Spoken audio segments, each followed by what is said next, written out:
Setiap anak nanti yang melanggar kesepakatan kelas, berarti dia harus mendapat konsekuensinya.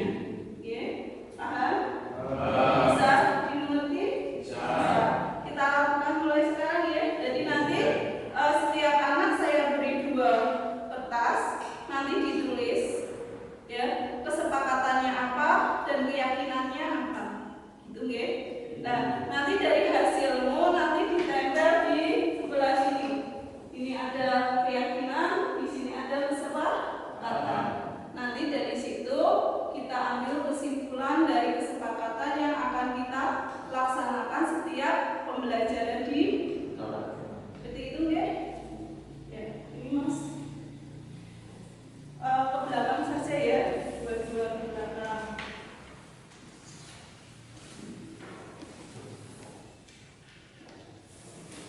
Ada yang belum paham yang saya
misalnya kamu telat 5 menit pada mata pelajaran saya, berarti kamu harus masuk di dalam kelas push up dulu, misalnya seperti itu, oke?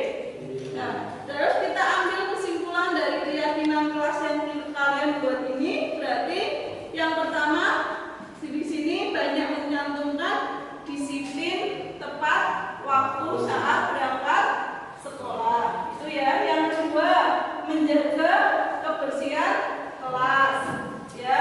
Terus yang ketiga, menjaga kenyamanan dan ketertiban kelas, ya. Dan yang keempat itu berarti kalian sudah membuat kesepakatan tidak bermain HP saat pelajaran berlangsung, ya. Ini saja dulu 4 kesepakatan yang harus kita laksanakan setiap harinya. Paham? Bisa dimengerti? Dilaksanakan ya? Ya. Berarti nanti yang tidak akan melaksanakan bagaimana? Dapat sanksi dan konsekuensinya. Begitu ya? Bisa dimengerti ya?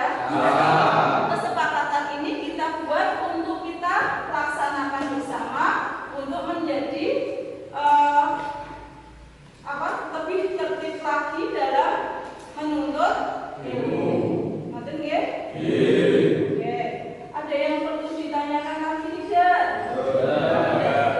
Baik, kalau sudah tidak ada yang ditanyakan lagi, kita sudah punya keyakinan kelas dan kesepakatan kelas yang harus kita laksanakan.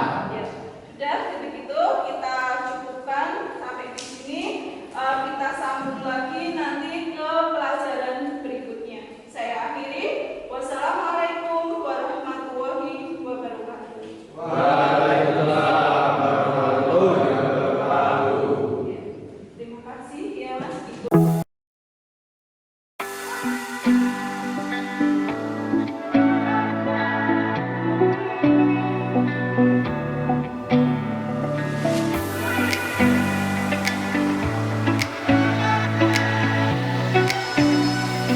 Assalamualaikum warahmatullahi wabarakatuh. Waalaikumsalam warahmatullahi wabarakatuh.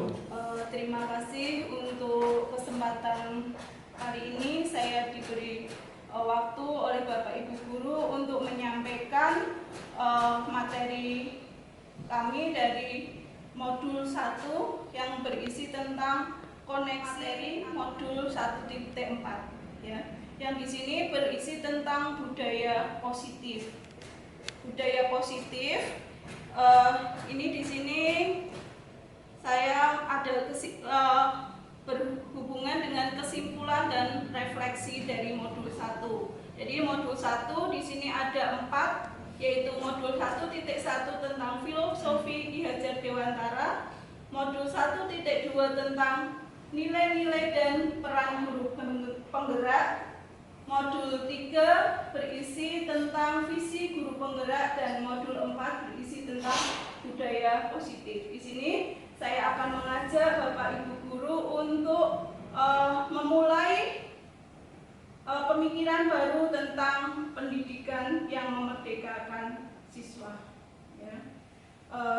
Di sini koneksi antar materinya nanti berarti koneksi kita hubungkan modul 1 dengan modul 2, modul 2 dengan modul 3 dan seterusnya. Kita hubungkan, ada koneksinya, ada hubungannya. Jadi untuk mewujudkan budaya positif itu berarti kita harus belajar dari modul-modul sebelumnya. Di sini ada hubungan antar modul, ya. Di situ koneksi antar materi. Di situ ada modul 1 tentang filosofi Ki Hajar Dewantara. Filosofi Ki Hajar Dewantara di sini ada 2, saya bagi menjadi 2, yaitu belajar merdeka dan menuntun. Nanti yang topik yang kita bahas belajar merdeka dan menuntun. Terus modul 1.2 itu nilai-nilai dan peran guru penggerak. Kita membuat suatu visi untuk menggerakkan siswa, bagaimana siswa itu punya tujuan ke depannya nanti, ya. Di situ ada melalui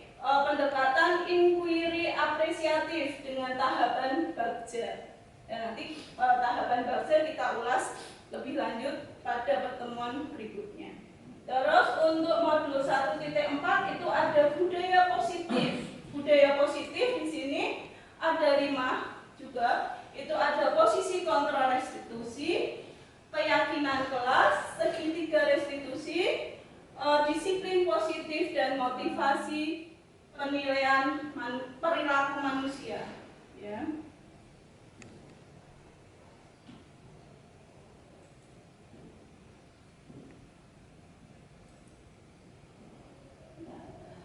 Sebelum kita bahas hubungan kaitan, kita di sini ada pengertiannya dulu. Pengertian dari budaya positif. Ya, kita harus tahu pengertiannya dulu. Apa itu budaya positif? Ya, budaya positif adalah nilai-nilai keyakinan dan kebiasaan di sekolah yang berpihak pada murid agar murid dapat berkembang menjadi pribadi yang kritis, penuh tanggung jawab. Ya, jadi ini pengertian dari budaya positif.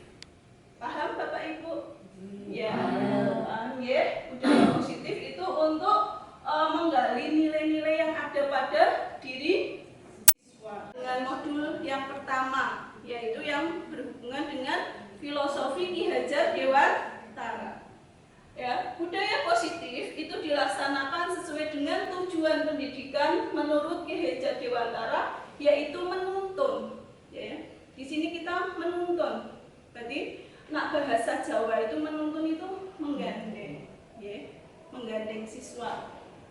Segala kodrat yang ada pada anak agar mereka dapat mencapai keselamatan dan kebahagiaan yang setinggi-tingginya, baik sebagai manusia maupun sebagai anggota masyarakat.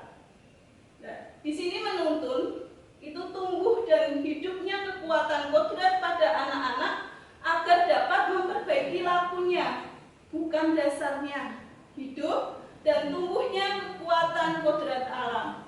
Oleh karena itu, menurut KHD, ya, pendidikan adalah tempat bersemainya benih-benih kebudayaan. Positif agar dapat menjadi murid yang berprofil pelajar Pancasila. Ya, murid yang berprofil pelajar Pancasila itu beriman dan bertakwa kepada Tuhan Yang Maha Esa, mandiri, berpikir kritis, kreatif, gotong royong, dan berbhinneka global. Kita lanjut ya. Sekarang kaitannya dari modul 1.4 dengan modul yang 1.2, yaitu nilai-nilai dan peran guru penggerak. Ya. Dalam menyusun program budaya positif juga diperlukan kolaborasi dengan murid sehingga murid tidak merasa terbebani, ya, dalam melaksanakan budaya positif.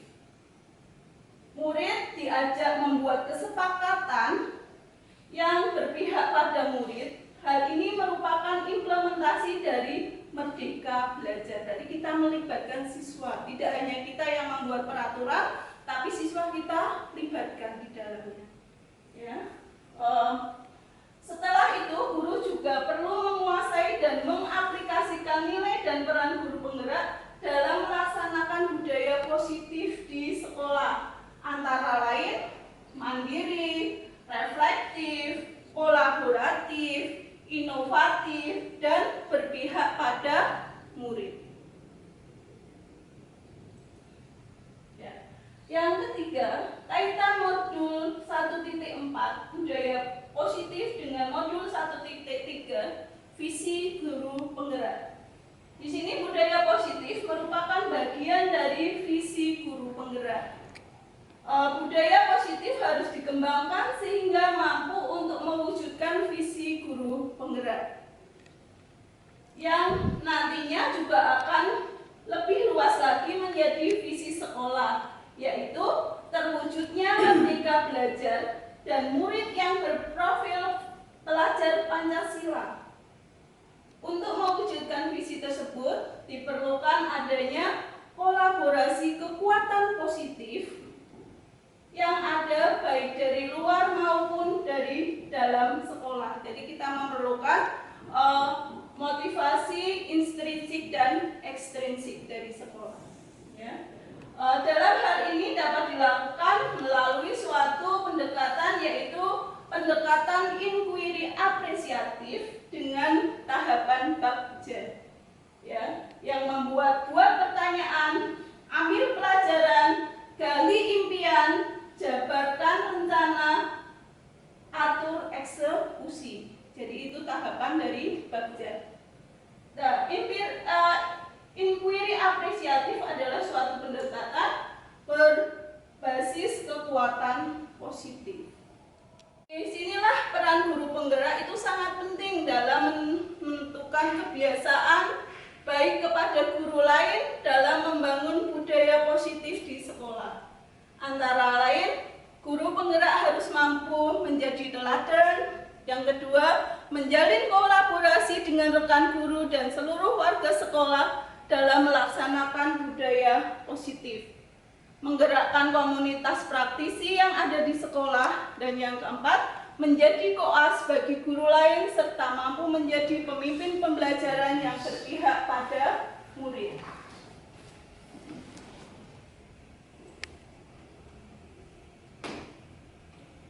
Guru penggerak harus terus bisa menumbuhkan budaya positif di kelas, kolaborasi dengan rekan guru serta kepala sekolah. Yang keempat, penuh kesabaran, keuletan, dan positif thinking terhadap penolakan ide dan pelanggaran. Yang keempat, terus melaksanakan refleksi dan perbaikan.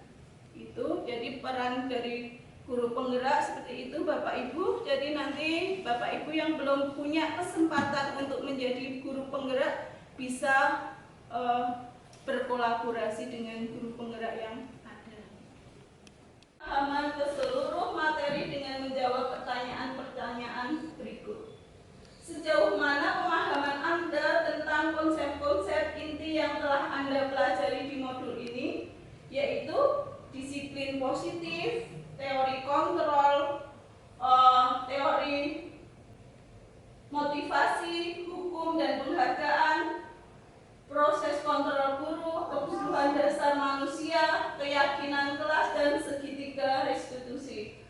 Adakah hal-hal yang menarik untuk Anda? Dan jawab di sini konsep-konsep inti yang telah saya pelajari di modul 1.4, yaitu adanya disiplin positif. Disiplin positif di sini diri sendiri, ya. Budaya yang dimulai dari diri sendiri. Kedua, teori kontrol guru, ya. Ini posisi kontrol yang direkomendasikan untuk digunakan dalam proses budaya positif. Yang ketiga, teori motivasi, hukum dan penghargaan. Ini setiap manusia memiliki motivasi atau menghindari hukum. Yang kelima, keyakinan kelas. Keyakinan kelas ini nilai-nilai kebajikan universal yang telah disepakati bersama. Yang terakhir itu segitiga restitusi, menstabilkan identitas, validasi tindakan yang salah, menanyakan keyakinan kelas. Nah, di sini saya akan membahas yang tentang segitiga restitusi. Ya, saya tampilkan video tentang segitiga restitusi. Jadi di sini kita tidak boleh menghukum siswa, tapi kita harus memberi solusinya dulu. Kenapa kita validasi dulu? Kenapa siswa itu melakukan kesalahan? Yang kedua, memvalidasi tindakan yang salah apa? Tindakan yang salah yang dilakukan siswa apa? Yang ketiga, menanyakan keyakinannya untuk perbaikan dari kesalahan mereka. Dengan segitiga restitusi ini diharapkan siswa dapat berperilaku lebih baik lagi. Ya, seperti itu, oke, Bapak Ibu. Ya, saya putarkan dulu untuk videonya. Malah tidak mau bekerja dengan temannya, ya. Ini temannya pada bekerja sesuai deskripsinya. Itu ada salah satu siswa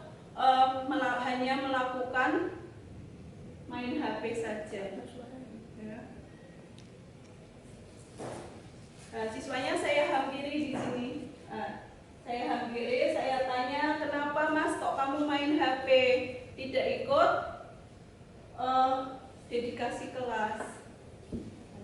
Ternyata siswa itu mempunyai alasan.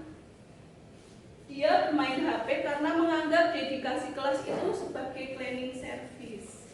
Nah, dari ungkapan itu kita validasi kesalahannya, kita kasih pengertian bahwa dedikasi kelas itu bukan suatu pekerjaan seperti cleaning service, tapi itu untuk mendidik disiplin,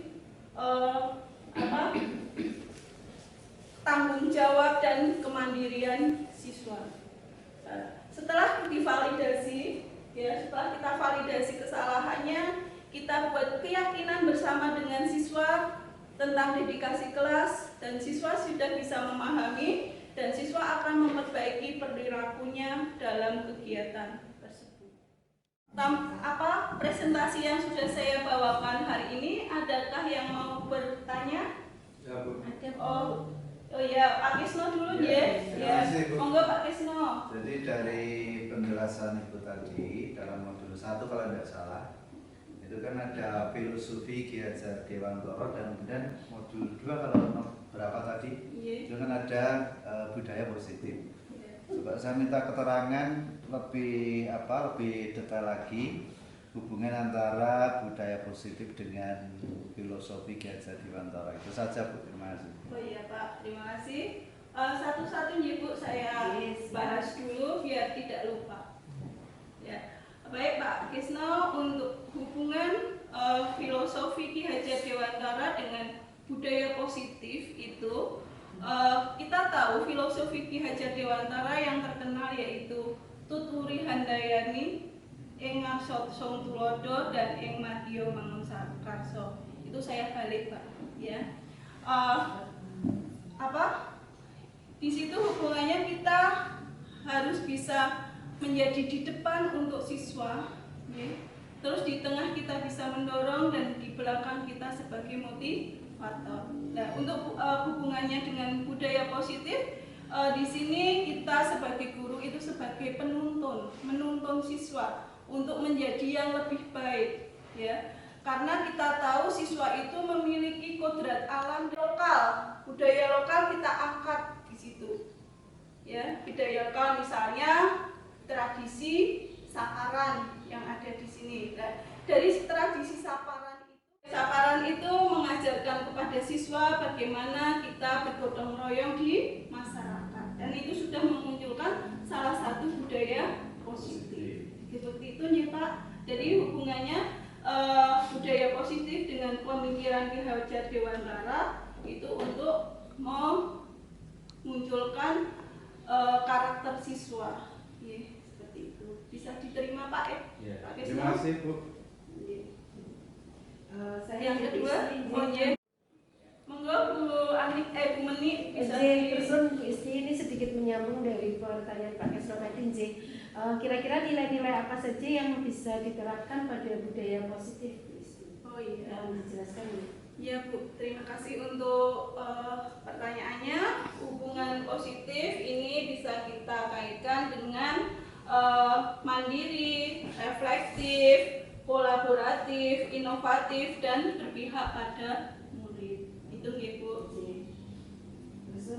Ya, terima kasih. Monggo yang selanjutnya Bu Reni. Terima kasih waktu yang diberikan kepada saya. Ini modul 3 Ibu. Oh iya.